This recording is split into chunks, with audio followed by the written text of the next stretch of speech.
अस्सलामुअलैकुम स्टूडेंट्स, क्या हाल है आपकी। उम्मीद करती हूँ कि आप सब ठीक होंगे। और आज के इस वीडियो में बेबी हेयर कटिंग का डेमो आप लोगों के साथ शेयर करने वाले हैं, क्योंकि आने वाली है जी ईद, और ईद के मौके पर हर बच्चे ने ही बालों को हेयर कट करवाना होता है। चलिए जी, अब बालों की बिफोर कंडीशन आप देख लें। और अब हम सबसे पहले क्लाइंट के बालों को चेक करेंगे कि बाल नीट हैं, साफ़ है, धुले हुए बाल हैं, फ्रेश धुला हुआ बाल होगा तो आप अच्छे तरीके से बालों को कटिंग कर सकते हो।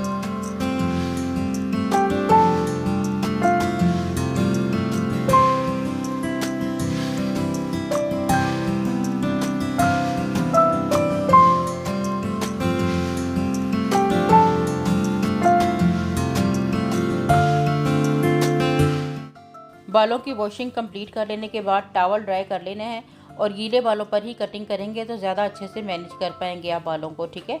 और अब आपने इस तरह से फ्रंट वाले बालों को, क्योंकि हमने यहाँ पर बेबी हेयर कट करना है और बैक से भी लेंथ को शॉर्ट करना है, ठीक है। क्योंकि एक बार हम लोगों ने थोड़ी लॉन्ग लेंथ में इनकी कटिंग की थी, लेकिन इनके पेरेंट्स का कहना था कि नेक से उठे हुए बाल जो है ना वो होने चाहिए, नेक यानी नेक तक जो है वो बालों की कटिंग होनी चाहिए। अब हम लोगों ने दो हिस्सों में बालों को डिवाइड कर लिया है। एक वो हिस्सा जो हमने बैक जो हमारा नैब एरिया वहाँ पर कट करना है, और एक वो हिस्सा जो हमने फ्रंट पर बेबी की तरह से कट करना है, ठीक है। फ्रंट की हेयर कटिंग को अगर आप मॉडर्न स्टाइल में करना चाहते हो तो उसकी लेंथ जो है वो कम से कम आपकी आईब्रो से नीचे तक आनी चाहिए, ठीक है। क्योंकि कुछ पेरेंट्स कहते हैं कि काफ़ी ऊंचा कर दें, लेकिन ऊंचे इतने खूबसूरत नहीं लगते जितने आपकी आईज तक आए हुए यानी आईब्रोज तक आए हुए बाल प्यारे लगते हैं। अब हम लोगों ने ऐसी गाइडलाइन बनानी है, 2 फिंगर्स में अपने बालों को होल्ड करना है और इस तरह से स्ट्रेट बालों का कट कर लेना है। ये हमारी गाइडलाइन जो है वो बन गई, और इतना आपने जो है वो बालों को कट करना है। चाहें तो आप इससे थोड़ा सा जो है वो लेंथी भी रख सकते हैं। और ये देखें जी, हमारी आईब्रोज तक हम लोगों की हेयर कटिंग जो है वो कंप्लीट हो गई है, ठीक है। अब हमारी जो बाकी कटिंग होगी वो सारी इसी गाइडलाइन की मदद से जो है वो हम मैनेज करेंगे। अब आपने अपने क्लाइंट के फेस को थोड़ा सा टेढ़ा करवाना है, ठीक है, इस तरह से तिरछा। और अब थोड़े से बाल आपने अपने फिंगर्स में लेने हैं, और फिंगर्स में मैं बाल इसलिए ले रही हूँ क्योंकि जो छोटे बच्चे होते हैं, अगर आप फेस पे रख के या आंखों के पास सीज़र को रख के कट करोगे तो बच्चे हिल सकते हैं, कोई मतलब प्रॉब्लम क्रिएट कर सकते हैं। इसलिए आपने कोशिश करनी है कि आंखों के पास का जो हिस्सा है वहाँ हमेशा आपने अपनी 2 फिंगर्स में ही बालों को अच्छे से होल्ड करके तो कट करना है।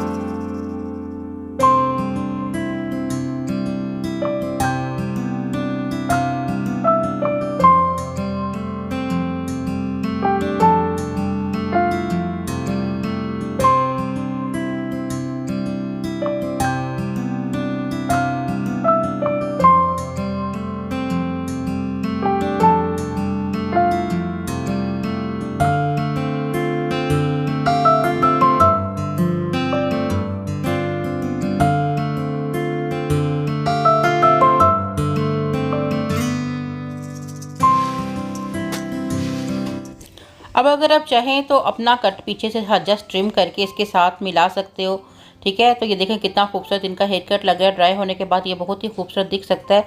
लेकिन यहाँ पर इनकी जो पेरेंट्स हैं उनकी डिमांड ये है कि बालों को मज़ीद और छोटा करना है।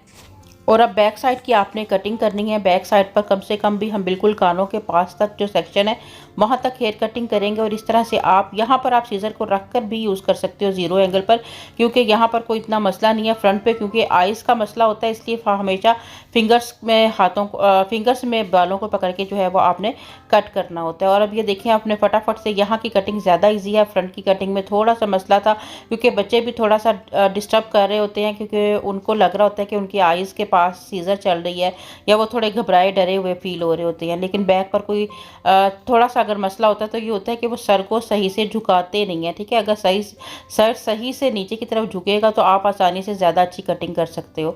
बहरहाल बैक की कटिंग यहाँ पर कंप्लीट होगी। अब इस बैक की कटिंग के साथ ही आपने फ्रंट वाले बालों को जो है वो थोड़ा सा और छोटा कर लेना है। और इसके लिए आपने हल्का सा सर को पीछे की तरफ डाउन करना है, ठीक है। और अब आपने बाकी बालों की कटिंग जो है वो इसी तरह से ही करनी है। और अब कान के पास का हिस्सा आ गया, यहाँ से आप जो है वो ज़ीरो एंगल पे रख के बालों को कट नहीं कर सकते। यहाँ से अगेन फिर आपको हाथों में पकड़कर ही बालों को जो है वो कट करना है, क्योंकि यहाँ पर कान है और कान के साथ सीज़र को टच नहीं होना चाहिए, ठीक है। और अब इस तरह से हम बालों को पकड़ेंगे, अपने हाथों के एंगल को सेट करेंगे और दिल में या जहन में ये चीज़ सोचेंगे कि हम लोगों ने जो है वो फ्रंट पर जो पहला हमने गाइडलाइन बनाया था उसके साथ बालों को जो है वो मिलाना है, क्योंकि यहाँ पर हमारे क्लाइंट ने थोड़ी छोटी कटिंग का जो है वो कह दिया हुआ था, ठीक है। तो अब ये यहाँ पे से आप जो है वो इस तरह ज़ीरो एंगल पर कटिंग कर सकते हैं, क्योंकि यहाँ कोई मसला नहीं है। और यहाँ इस तरह से हम लोगों ने जो है वो सेट कर लिया। और अब भी जो हमारी फ्रंट के बाल हैं और जो हमने भी कट किया है उन दोनों को आपस में आपने इस तरह से जो है वो मिलाना है, ठीक है। अभी आपको दिखाते हैं कैसे आपने मिलाना है। अब देखिए ये दोनों एजेस फ्रंट और बैक के मिल रहे हैं और ये सेंटर वाले बालों को आपने ऐसे कट कर देना है। और ये देखें जी आपकी फ्रंट की कटिंग जो है वो कंप्लीट हो गई। अब आपने बैक वाले बालों को फिर से इस तरह से फ्रंट वाले सेक्शन के साथ मिलाना है, फिंगर में अपने बालों को लेना है और इस तरह से आपने कटिंग करना है। जो आपका फ्रंट का बिल्कुल गाइडलाइन है वहाँ तक आपने तिरछा कटिंग लेकर जाना है।